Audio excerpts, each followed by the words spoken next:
Wilderness wisdom. Finding purpose beyond the concrete. The city was never truly dark. Even at midnight, the towers glowed like a constellation trapped on Earth, and the streets hummed with the low, endless rhythm of engines, advertisements, and footsteps. For years, Maya had thought that was the sound of life itself: progress, ambition, success. But lately, she couldn't hear it without feeling hollow. She was 34, a senior analyst at a marketing firm, living in a high-rise apartment where the windows didn't open and the plants died one by one, no matter how much sunlight the brochures had promised. Each morning she joined the crowd in the subway, faces lit by phone screens, eyes glazed, minds somewhere else. One night, after yet another 12-hour shift, she closed her laptop and saw her own reflection in the darkened screen. The circles under her eyes were deep, her shoulders curved inward, and she realized she had nothing to say if someone asked her who she was, only what she did. That realization sat heavy for days. Then, on impulse, she booked a week-long solo trip to the mountains. It wasn't a guided retreat or a luxury cabin stay. She chose a small, rugged campsite near a national forest where there was no phone signal, no Wi-Fi, no coffee shops nearby. She bought a map, a tent, a second-hand backpack, and told herself this was a kind of reset. A detox from the digital, as one friend called it. But deep down, she was searching for something nameless. When she arrived, the air itself felt like another world. It was sharp with pine and damp earth, so clean it almost stung her lungs. The road wound through forests that swallowed sound, and when she finally parked and began to hike toward her campsite, the silence pressed against her ears like an unfamiliar language. For the first few hours, she felt like an imposter. Her sneakers weren't meant for trails. She kept checking her phone for bars even though she knew there wouldn't be any. The tent instructions made no sense. By nightfall, she had managed a crooked shelter, a small fire, and a can of beans that tasted faintly like smoke and regret. She lay awake that night listening to the chorus of crickets, wind, and the occasional rustle of unseen animals. It wasn't comforting at first. It was wild and unpredictable, nothing like the controlled hum of her apartment. But beneath the nervousness, something stirred. A strange, old kind of peace. In the morning, light streamed through the tent seams. The forest was alive in ways the city never was. Sunlight filtered through mist, birds darted across branches, and somewhere a stream whispered over stones. She made coffee over the fire, clumsy, gritty, but real. Then she started walking. With each step deeper into the forest, her mind began to quiet. The endless list of deadlines, emails, and performance metrics began to lose their urgency. She realized how long she'd been measuring her worth in numbers, sales figures, likes, steps counted, anything that could be tracked or compared. Here, none of it mattered. The trees didn't care who she was. The river didn't judge her. The path didn't ask for credentials. By the third day, something began to shift. She woke before sunrise, drawn by a soft, golden glow over the horizon.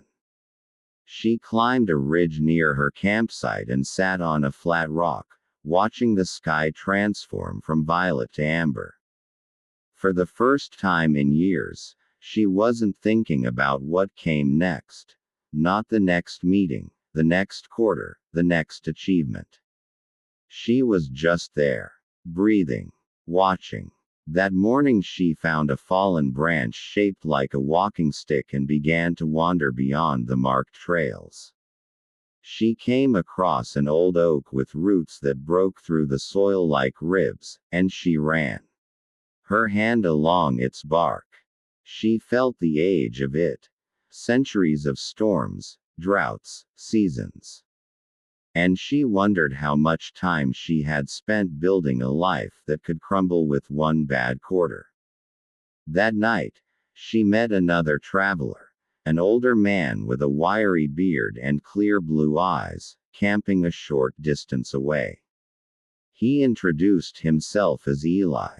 He'd been hiking the region for decades, living off what he could carry. They shared a fire and simple conversation. Maya told him she worked in marketing, and he chuckled softly. "So you sell stories," he said. "But whose story are you living?" She didn't answer right away.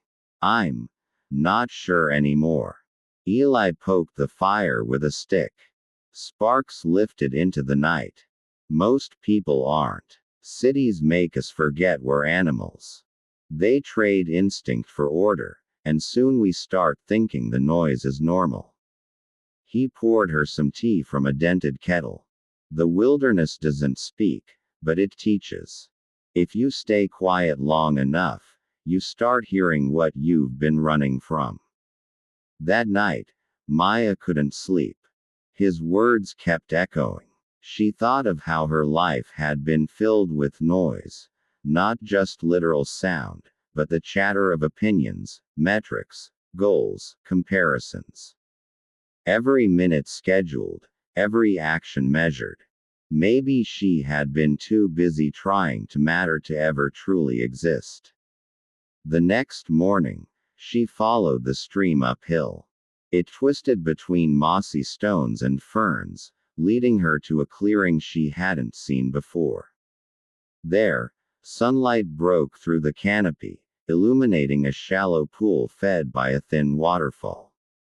The air shimmered with mist. She sat on a rock beside it, listening to the steady rush of water. Time seemed to dissolve. She realized she hadn't looked at a clock in 2 days.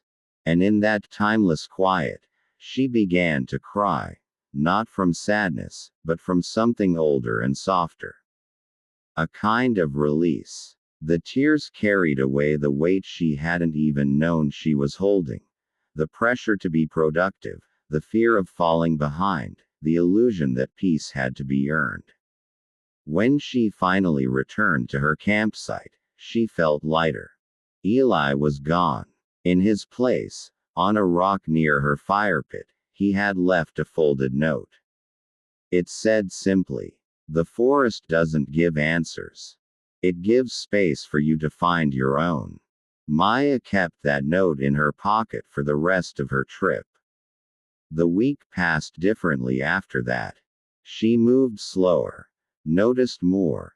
The scent of rain on leaves, the tiny footprints of deer near the stream, the way wind made the pines sway as if breathing.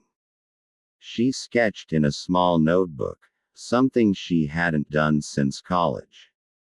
She cooked over fire, bathed in the cold creek, and each night watched the stars burn bright enough to make her forget electricity ever existed.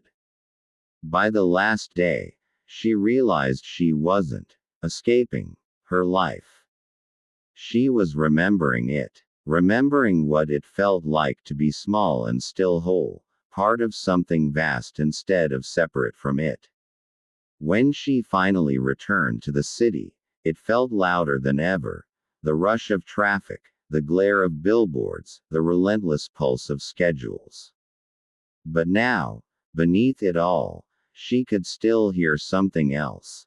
The quiet heartbeat of the wilderness, steady and unchanging. She went back to work, but differently. She stopped checking her phone every 5 minutes.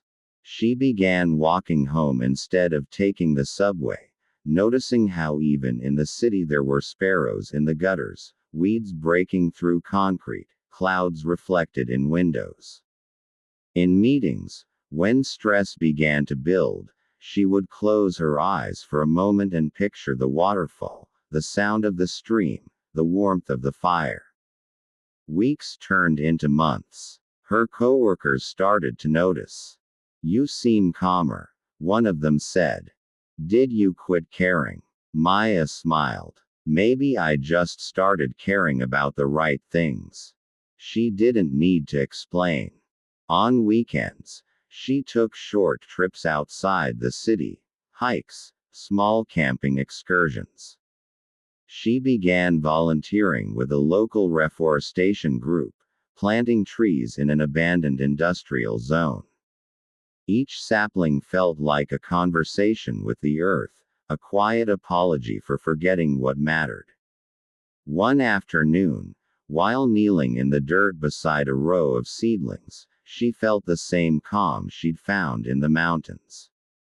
It wasn't about escape anymore, it was about connection. The wilderness wasn't just out there. It was something she carried within, a reminder that purpose wasn't something to chase, but something to remember. Years later, Maya would still think of that first trip whenever the city noise grew too loud. She'd picture Eli's eyes, the forest stillness, the waterfall's song. And she'd know, the wilderness doesn't ask for perfection or productivity. It only asks for presence. Because beyond the concrete, beyond the schedules and ambitions, life waits quietly, patient, ancient, unbothered by our rush to define it. And when we finally stop long enough to listen, it tells us what we've forgotten. That purpose isn't found in achievement. It's found in belonging. To the earth, to the moment, and to ourselves.